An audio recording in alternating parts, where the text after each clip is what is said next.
Doña Pilar Zancudo, viuda de Álvarez.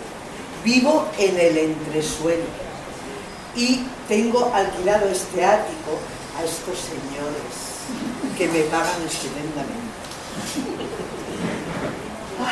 Y hoy estoy por aquí porque me he enterado que aquí se hace teatro. También tengo una tienda de ropa de niños que la atiendo yo misma y vivo sola con una chica que se llama Rosa y es de Pozuelo. Bueno, no sé si ustedes o alguno de ustedes me han ubicado. Soy un personaje de la obra Melocotón en almíbar de Minera. Y he venido aquí porque aquí se hace teatro. Y mientras que haya teatro, habrá personajes. Por eso yo soy un personaje muy vivo. Además de todo eso, me he enterado que va a empezar la Semana Cultural. Y he dicho, voy a ver quién va a dar el pregón, porque me han dicho que es alguien muy importante de la Junta de Extremadura.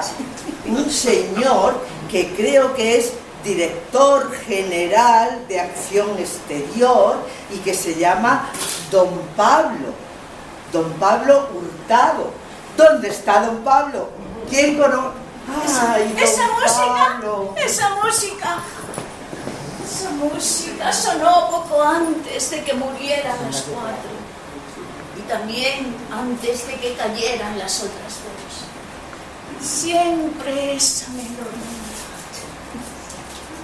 Y cuando sonaba esa música, aparecía él, un gato negro como la tinta, que aparecía antes de que murieran las señoras.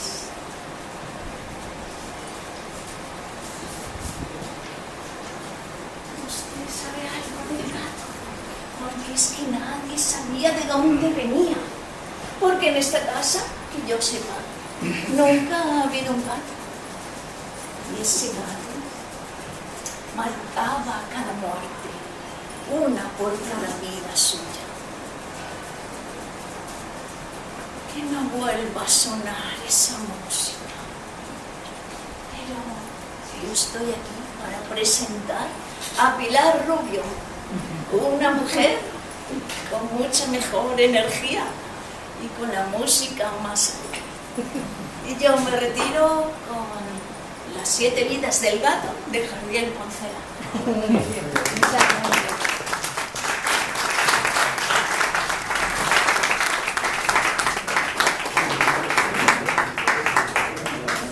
Buenas tardes, muchísimas